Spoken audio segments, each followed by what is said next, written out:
Hello friends, welcome to we make trader. This is Sandeep Singh और आज हम काफ़ी इंटरेस्टिंग पैटर्न के बारे में हम यहाँ पे बात करेंगे।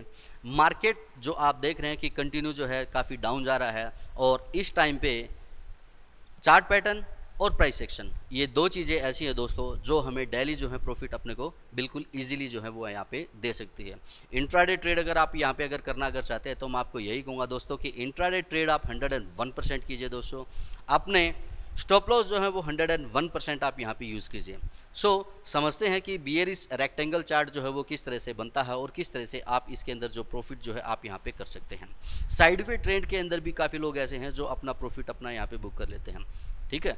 तो वो किस तरह से करते हैं वो भी चीज़ें आपको यहाँ पे समझनी चाहिए। सबसे पहले तो मैं आपको यहाँ पे बताना चाहूँगा, स्टार्टिंग जो पॉइंट जो है या ट्रेंड जो है आपको जो दिखाई जो देता है वो आपको यहाँ पे डाउन ट्रेंड यहाँ पे दिखाई देता है।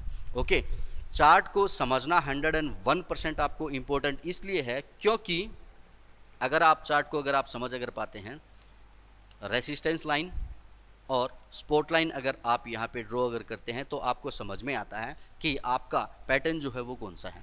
ओके, स्टार्टिंग पॉइंट आपको यहाँ पे दिखाई दिया डाउन ट्रेंड और डाउन ट्रेंड के बाद में आप यहाँ पे देख सकते हैं कि एक रेंज के अंदर ये आपको ट्रेड करते हुए आपको यहाँ पे दिखाई दे रहा है। ओके, अब आपने क्या किया, स्पोर्ट लगाया तो आपको दिखाई दिया ये हॉरिजेंटल स्पोर्ट है।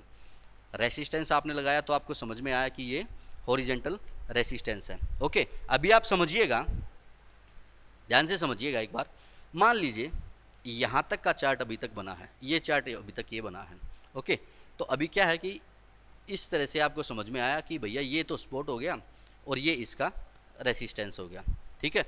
तो अब आप क्या कर सकते हैं, इसी कैंडल के अंदर अगर मैं बात अगर करता हूँ, हालांकि क्या है बियरिश ये कैंडल है, ठीक है।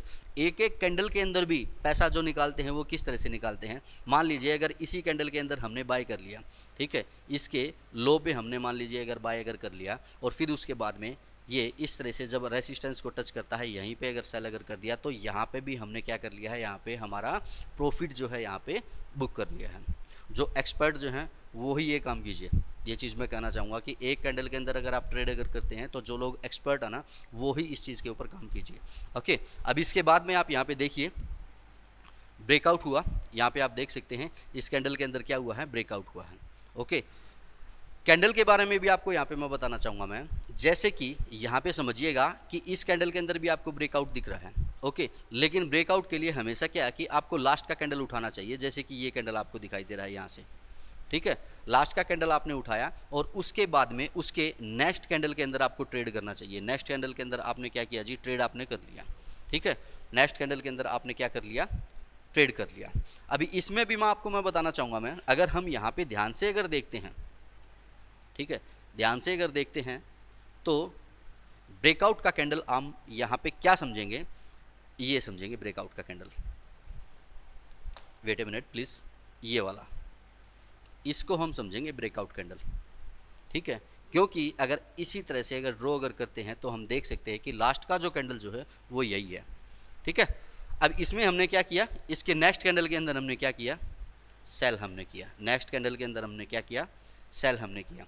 ये जो पॉइंट जो मैंने आपको जो बताया है ना लास्ट कैंडल के बारे में, ठीक है, ये आपको 101% आपको दोस्तों समझना चाहिए।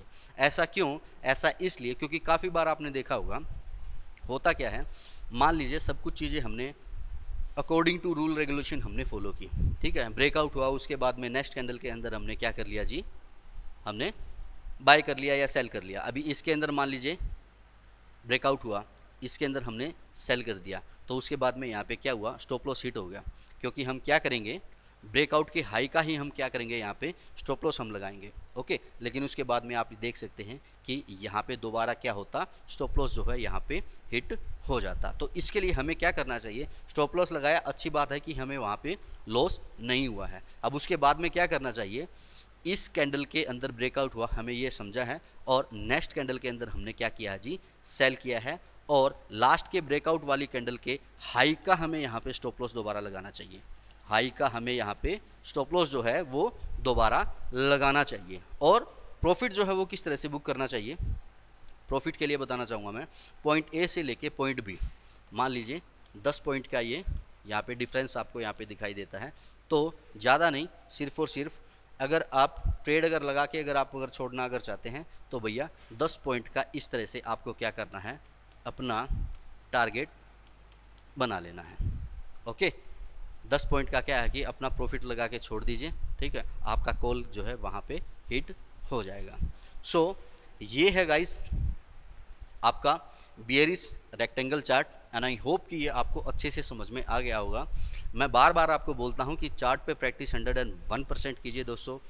किसी भी मार्केट के अंदर अगर आप काम अगर करते हैं तो चार्ट पे प्रैक्टिस आपको ज़रूर करना चाहिए। ओके, अगर चार्ट पे अगर प्रैक्टिस अगर आप अगर करते हैं तो इजीली जो है वो सब कुछ चीज़ें जो हैं आपको समझ में आ जाएंगी।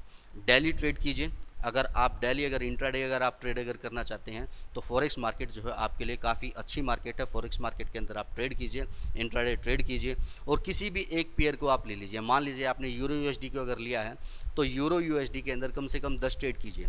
10 ट्रेड में ये देखिए कि कितने ट्रेड आपके प्रॉफिट के अंदर गए हैं, कितने ट्रेड जो हैं आपके लॉस के अंदर आपके गए हैं। 1:3 का या 1:2 का जो भी अगर आप रेशो अगर आप रखना अगर चाहते हैं, बाकी मैं आपको यही रिकमेंड मैं करूँगा मैं कि 1:3 का रेशो आपको वहाँ पे 101% आपको रखना चाहिए। और गोल्ड जो करेंसी पेयर जो है, इंपॉर्टेंट मैं आपको बताना चाहूँगा मैं कि गोल्ड जो करेंसी पेयर जो है उसके अंदर ज़रूर ट्रेड कीजिए दोस्तों, क्योंकि गोल्ड के अंदर अगर आप अगर एक्सपर्ट अगर हो गए तो मैं आपको ये बोलता हूँ कि भैया डेली का कम से कम 10% तक प्रॉफिट आप वहाँ पे कर सकते हैं, ठीक है। और अगर किसी लैंडिंग कंपनी के पास में अगर आप जाते हैं, अपना क्रिप्टो एसेट्स अगर किसी के पास में अगर रखते हैं तो जो सेल्सियस के अंदर हुआ वही सब चीज़ें आपके साथ में भी हो सकती हैं। ओके, सो गाइस, मैं आशा करता हूं कि आज का जो पैटर्न जो है आपको अच्छे से समझ में आ गया होगा। अगर फिर भी किसी का कोई क्वेश्चन अगर क्यूरी अगर रहता है तो कमेंट सेक्शन के अंदर कमेंट आप कर सकते हैं। Thank you very much guys.